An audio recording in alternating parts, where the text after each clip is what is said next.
Okay बच्चों, elements की definition के बाद हमारे पास है मेजर एलिमेंट्स। मेजर एलिमेंट्स में हमारे पास जो आपकी बुक में ये जो टेबल है मेरा बेटा, ये बहुत इंपॉर्टेंट है। हर साल आपको बोर्ड के एग्जाम्स में आएगा, आता था और आएगा भी। ठीक है, तो आपने इसको इग्नोर नहीं करना। बहुत सारे बच्चे मिस्टेक करते हैं इसको इग्नोर करके। तो सारे बच्चे डेफिनेशन मॉडर्न एलिमेंट की याद कर लेते हैं लेकिन टेबल को नहीं पढ़ते, बिकॉज ये मेरा बेटा मेजर एलिमेंट्स हैं किसके, हमारी वर्ल्ड के, हमारी दुनिया के। तो इसमें 3 तरह के कैटेगरीज हैं। एक है अर्थ क्रस्ट, फिर है ओशियंस, फिर है एटमॉस्फेयर। अर्थ क्रस्ट क्या होता है?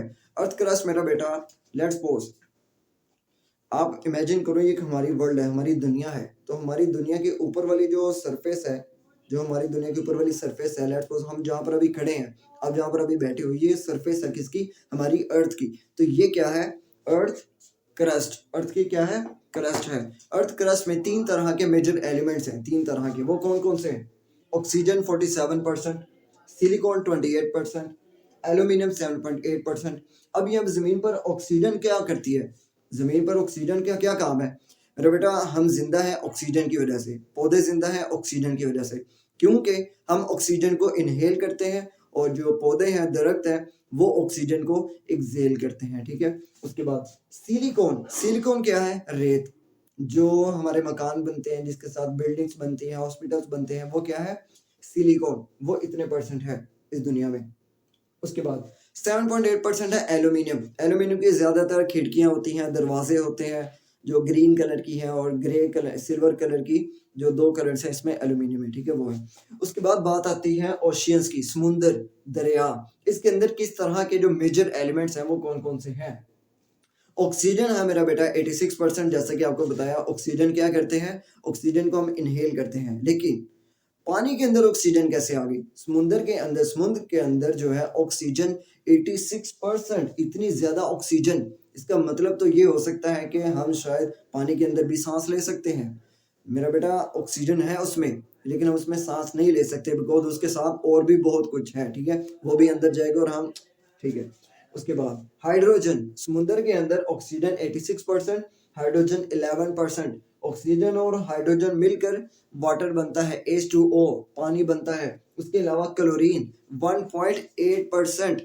1.8% क्लोरीन है। क्लोरीन क्या होती है? ये येलो कलर की ग्रीन गैस होती है जो पानी के अंदर है। जिस तरह ऑक्सीजन एक गैस है, हाइड्रोजन गैस है, सेम जस्ट लाइक, और क्लोरीन भी इसी तरह की ये गैस है, लेकिन हम उसको यूज नहीं करते, दूसरे काम के लिए करते हैं। उसके बाद बात आती है हमारे पास एटमॉस्फेयर की। एटमॉस्फेयर का मतलब क्या है? माहौल, इन्वायरमेंट, हवा। ठीक है, हवा। अब हवा के अंदर 3 तरह के मेजर एलिमेंट्स हैं। कौन कौन से? ऑक्सीजन 21% है। हम जो भी सांस ले रहे हैं ना मेरा बेटा, ये 21% ऑक्सीजन है जिसमें से हम सांस लेते हैं और पौधे सांस छोड़ते हैं। उसके बाद नाइट्रोजन 78% जो है वो क्या है? नाइट्रोजन। अच्छा, आप बच्चों में से आई होप के बहुत सारे बच्चों ने इसको एंजॉय किया होगा। आइस टेक में स्मोक बॉल्स मिलते हैं, जो केक के ऊपर या आइसक्रीम के ऊपर वो नाइट्रोजन, थोड़ी सी नाइट्रोजन जो लिक्विड होती है उसको ड्रॉप करते हैं, तो हम उसको फिर बाइट बाइट उसकी खाते हैं, तो मुंह से उसका धुआं भी निकलता है। वो क्या है? नाइट्रोजन। अगर आपने अभी तक नहीं उसको एक्सपेरिमेंट किया तो आपके करीब कोई भी आइस टेक हो, वहां पर आप जाए, आई होप कि आपको वहां पर मिल जाएगी। नाइट्रोजन होती है कलरलेस गैस, टेस्टलेस गैस। इसका कोई टेस्ट नहीं होता। आप ये ना समझेगा कि नाइट्रोजन बहुत मीठी होगी या बहुत खट्टी होगी, ऐसा नहीं है। इसका कोई टेस्ट नहीं होता। आपने जाके इसको चेक करके मुझे बताना है कि सर मैंने चेक की थी और इसका वाकई कोई टेस्ट नहीं था, फिर मैं मानूंगा कि आप बच्चे पढ़ते हो। उसके बाद आर्गन 0.9%। ये भी एक गैस है, लेकिन हम इसका यूज नहीं करते। ठीक है, और हम पर्सनली हम इसका यूज नहीं करते, बाकी इसके और यूजेस हैं। ओके, आर्गन 0.9% रह गई। ठीक है, इसके अलावा मेरा बेटा, आपके जहन में कोई भी क्वेश्चन हो लाजमी पूछा करें। आप जब क्वेश्चन पूछते हैं तो मुझे बहुत अच्छा लगता है।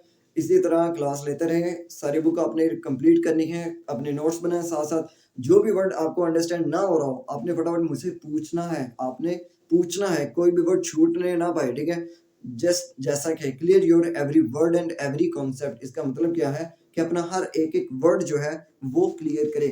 जैसा कि डेफिनेशन में आज आपने पढ़ा है, क्या पढ़ा है?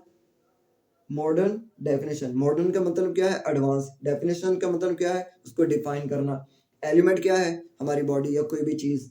उसके बाद इसका मतलब है ये। उसके बाद सब्सटेंस क्या है? कोई एक एलिमेंट जो अपनी प्योर हालत में हो। मेड का मतलब होता है बनना। इस तरह स्टडी करते हैं। अगर आप स्टडी के दरमियान डेफिनेशंस याद करने के दरमियान, शॉर्ट क्वेश्चंस, लॉन्ग क्वेश्चंस याद करने के दरमियान कोई एक दो वर्ड अंदर अगर आप मिस कर देते हैं ना, जो आप उसको क्लियर नहीं करते, तो वो बाद में आपको इशू बनेगा। जब आप बोर्ड के लिए बोर्ड में बैठ के एग्जाम दे रहे होंगे, तब आपका वो वर्ड कंफ्यूज करेगा, परेशान करेगा, प्रेशर डालेगा कि ये इसका मतलब क्या है, ये मैं लिखूं या ना लिखूं। तो आपने इसको इग्नोर नहीं करना, अपना हर एक वर्ड को क्लियर करें, और आपके जहन में कोई भी क्वेश्चन हो लाजमी पूछा करें। अभी के लिए अल्लाह हाफिज।